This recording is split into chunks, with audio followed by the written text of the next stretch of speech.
Hello friends, my name is Kajal और आप सभी का स्वागत है मेरे चैनल पर। और आज के इस वीडियो में हम डिस्कस करने वाले हैं यूपीडीएलएड सेकंड सेमेस्टर।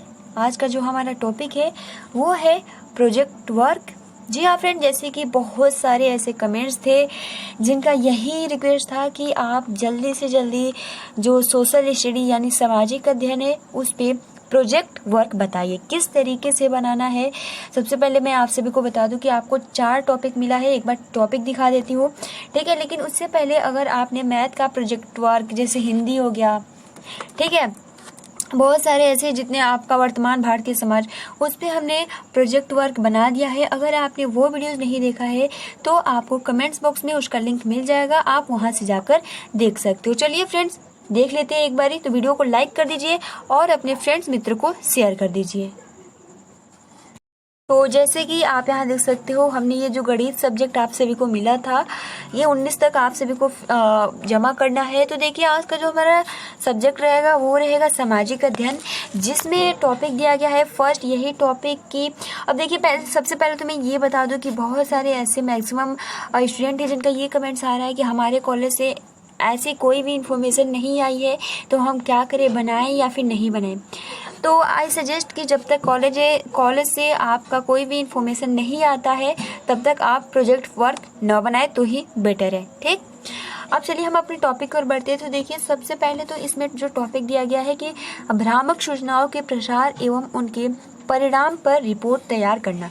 जैसे कि फ्रेंड्स, मैं सभी आप सभी को बता दूं कि अभी जो ये टाइम चल रहा है, ये कोरोना वायरस जो वैश्विक महामारी फैली हुई है, और इसी के संबंध में बहुत सारे ऐसे लोग हैं जो इसमें भ्रामक सूचनाएं इस तरीके की कि इस तरीके करो, ये ऐसा हो जाएगा, मतलब ऐसे लोगों को भ्रमित करते हैं। तो इस तरीके की क्या परिणाम हो सकते हैं। और जैसे कि अभी जस्ट आपने देखा होगा कि जैसे कि ट्रेन का कोई खबर देता है तो भीड़ इकट्ठा हो जाती है, जिसका जो परिणाम होता है बहुत ही गलत होता है। तो बस इसी के संबंध में ये आप सभी को टॉपिक दिया गया है, ठीक है। वर्तमान समय में क्या हो रहा है क्या नहीं, तो यही कि भ्रामक सूचनाओं के प्रसार एवं उनके परिणाम पर रिपोर्ट तैयार करना। अभी हम बहुत अच्छे से आपको समझाएंगे कि क्या लिखना है और क्या नहीं।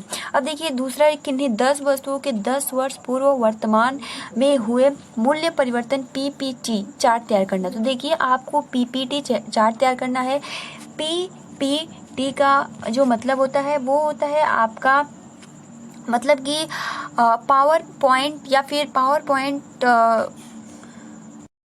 तो देखिए, पीपीटी का जो फुल फॉर्म होता है वो है पावर पॉइंट प्रेजेंटेशन।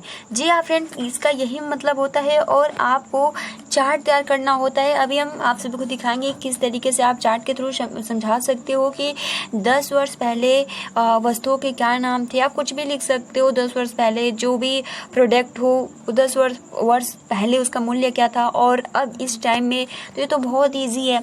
तीसरा देखिए, तीसरा जो है वो है कि 5 बहुराष्ट्रीय कंपनियों की सूची बनाकर उनके उद्गम स्थान व उनके द्वारा उत्पादित होने वाली वस्तुओं का प्रोजेक्ट तैयार करना है, ठीक है। इस पे भी हम डिस्कस करेंगे। और चौथा आपका पॉइंट है कि खाद्य सामग्री में मिलावट व घटतोली पर कहानी आप लिख सकते हो, लेख लिख सकते हो या फिर कोई वीडियो क्लिप तैयार कर सकते हो। तो आप इसमें से कौन सा करना चाहते हो, क्या इस पे कहानी लिखना चाहते हो या फिर लेख लिखना चाहते हो या फिर कोई वीडियो क्लिप बनाना चाहते हो। और वीडियो क्लिप, अब यहाँ ये सवाल आता है कि हम लोग वीडियो क्लिप कैसे बनाएंगे। तो जैसे कि आप सभी को पता है कि जो ये नोटिस जारी किया जा रहा है SCERT की तरफ से जारी किया जा रहा है, और इसमें यही बोला जा रहा है कि ये हमारा जीमेल है, आप ईमेल के थ्रू हमें आप ये भेज सकते हो, ठीक है। आपका जो भी प्रोजेक्ट है, जो भी वीडियो क्लिप है, तो आप उसके थ्रू भेज सकते हो। तो आप बहुत ही आसानी के साथ भेज सकते हो, ठीक है फ्रेंड्स। तो चलिए अब हम देखते हैं किस तरीके से आप सभी को चारों पॉइंट पे बनाना है। तो देखिए, आपके सामने शो हो रहा है। तो सबसे पहले जो हमारा टॉपिक है वो है कि भ्रामक सूचनाओं और उसके परिणाम, ठीक। तो जैसे कि मैंने अभी जस्ट बताया, आप इस वर्तमान समय में क्या हो रहा है बहुत ही आसानी के साथ लिख सकते हो, ठीक है। ये जो वैश्विक कोरोना महामारी वायरस आया है, ये तो आया ही, साथ में लोग बहुत ही इसके संबंध में भ्रामक सूचनाएं फैला रहे हैं, जिसका इफेक्ट बहुत ही गलत होता है। इसका परिणाम पूछा है, तो चलिए हम एक बार देख लेते हैं, ठीक है। तो देखिए, एक गलत विश्वास जो बाहरी सच्चाई के बारे में लगाए गलत अनुमान पर आधारित होता है और बाकी सभी लोगों के विश्वास से हटकर होता है। ठीक है, क्योंकि जो भी भ्रामक फैलाते हैं उस पर लोग विश्वास कर लेते हैं और उसके बाद जो उसका रिजल्ट आता है वो बहुत ही मतलब विश्वास से हटकर होता है। और इसके विपरीत मौजूद अखंडनीय व अस्पष्ट सबूत के बावजूद दृढ़ बना रहता है और आमतौर पर भ्रमित व्यक्ति की संस्कृति के सदस्यों को भी मान्य नहीं होता है। वैसे इस परिभाषा पर विवाद है कि बाकी सभी लोगों के विश्वास से हटकर होता है का तात्पर्य निकलता है कि यदि कोई व्यक्ति किसी ऐसी धारणा पर विश्वास करता है जिस पर बाकी अधिकांश लोग विश्वास नहीं करते हैं तो वह व्यक्ति किसके तो भ्रमात्मक विचार की जकड़ में है। इसके अलावा यह विडंबना है कि उपरोक्त 3 मानदंडों का श्रेय जैस्पर्स को दिया जाता है। उनका खुद का कहना है कि वे मानदंड यानी अस्पष्ट और केवल बाह्य रूपी है। उन्होंने यह भी लिखा है चूंकि भ्रम का असली या आंतरिक जो माप या मानदंड भ्रम के व्यक्तित्व में होने वाला बदलाव, ठीक है, यहाँ थोड़ा ऐसे तो आमतौर पर बदलाव है। तो फ्रेंड्स, इसलिए भ्रम होते हुए भी विषय को लेकर सही हो सकता है, जैसे कि विश्व युद्ध हो रहा है। ठीक है, अब देखिए, भ्रमों को उत्पत्ति के 2 कारण हो सकते हैं। फर्स्ट के मस्तिष्क के कामकाज में गड़बड़ी और दूसरा मिजाज व व्यक्तित्व का हालतों का असर। तो गाइस, आप बहुत ही आसानी से लिख सकते हो। उसके बाद ये सब कुछ लिख लेने के बाद आप यहाँ लिख सकते हो कि अगर हम आज की बात करें, वर्तमान समय की बात करें, तो जो मैंने अभी कोरोना से रिलेटेड आप अपने प्रोजेक्ट फाइल में ज़रूर लिखिए। ठीक है, अब देखिए, अगला जो है आपका टॉपिक वो है दूसरा कि 10 वस्तुओं के 10 वर्ष पहले व वर्तमान में हुए मूल्य परिवर्तन में पीपीटी चार्ट बनाना है। तो देखिए फ्रेंड्स, अभी मैंने आप सभी को, क्योंकि इस तरीके से एग्जाम्पल के लिए मैंने आप सभी को दिखाया है।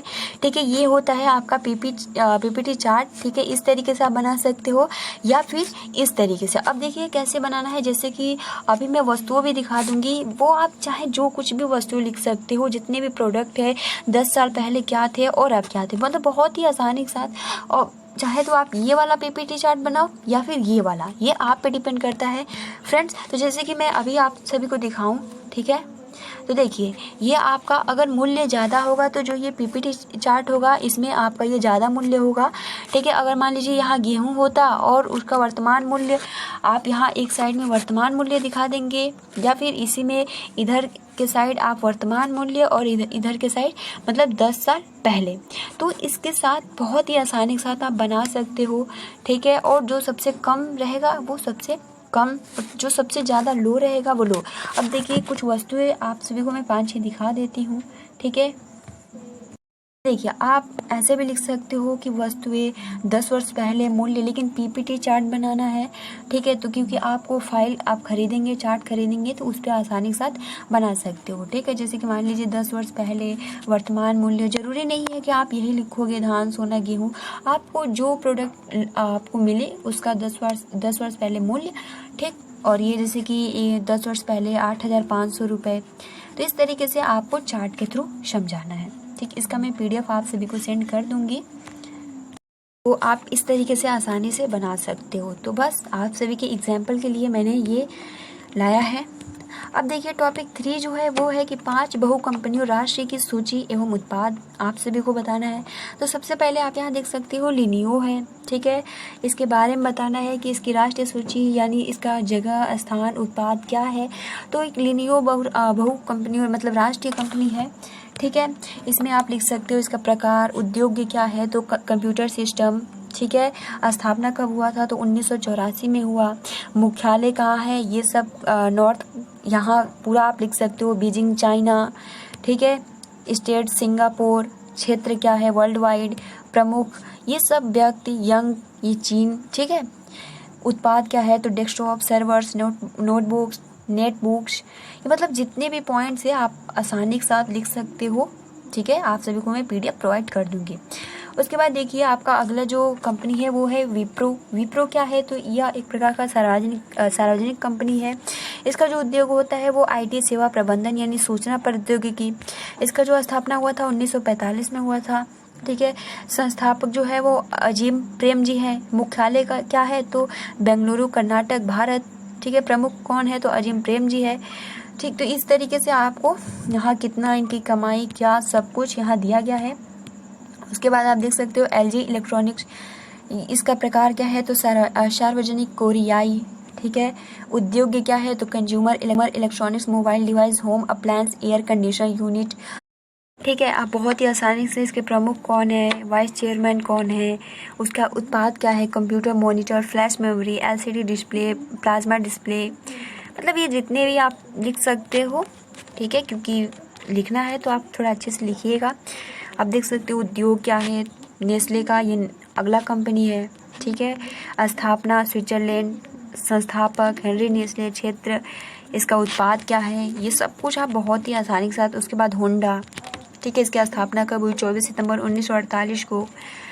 प्रमुख व्यक्ति कौन है तो सतोशी ओकी। उत्पाद क्या है, मोटर वाहन, मोटरसाइकिल, स्कूटर्स, ये सभी आप सभी को लिखना है। अब देखिए आपका चौथा पॉइंट है खाद्य पदार्थ में मिलावट पर लेख। आप चाहें तो कहानी लिख सकते हो, वीडियो क्लिप बना सकते हो। अब इसमें जैसे कि आप सभी को पता है कि इसमें हम क्या लिखना है क्या नहीं, ठीक है। तो खाद्य पदार्थ में मिलावट पर लेख, धन लूप और भ्रष्टाचारी व्यवसायियों द्वारा खाद्य पदार्थों में अशुद्ध, सस्ती अथवा अनावश्यक वस्तुओं के मिश्रण को अपमिश्रण या अपद्रव्य या मिलावट कहते हैं। छोटे बड़े अनेक खाद्य व्यापारिक अधिक लाभ के लोभवश नाना प्रकार की युक्तियों से घटिया वस्तुओं को बढ़िया बताकर ऊंचे दामों पर बेचने का प्रयास करते हैं। इस प्रकार का कुत्सित व्यापार समाज के सभी वर्गों में न्यूनाधिक मात्रा में व्याप्त है, जिससे जनता को उचित मूल्य देने पर भी घटिया खाद्य सामग्री मिलती है और उससे स्वास्थ्य की हानि भी होती है, ठीक है। तो ये आप सभी के कुछ महत्वपूर्ण पॉइंट्स थे और आप सभी को बस इतना ही अपने फाइल्स में तैयार करना है। तो आशा करती हूँ आपको बहुत ही आसानी के साथ समझ में आ गया होगा। तो फिलहाल आज के लिए इतना ही फ्रेंड्स, ठीक है। वीडियो को लाइक कर दीजिए, अपने फ्रेंड्स मित्रों को शेयर कर दीजिए। तब तक के लिए thanks for watching, take care and best of luck.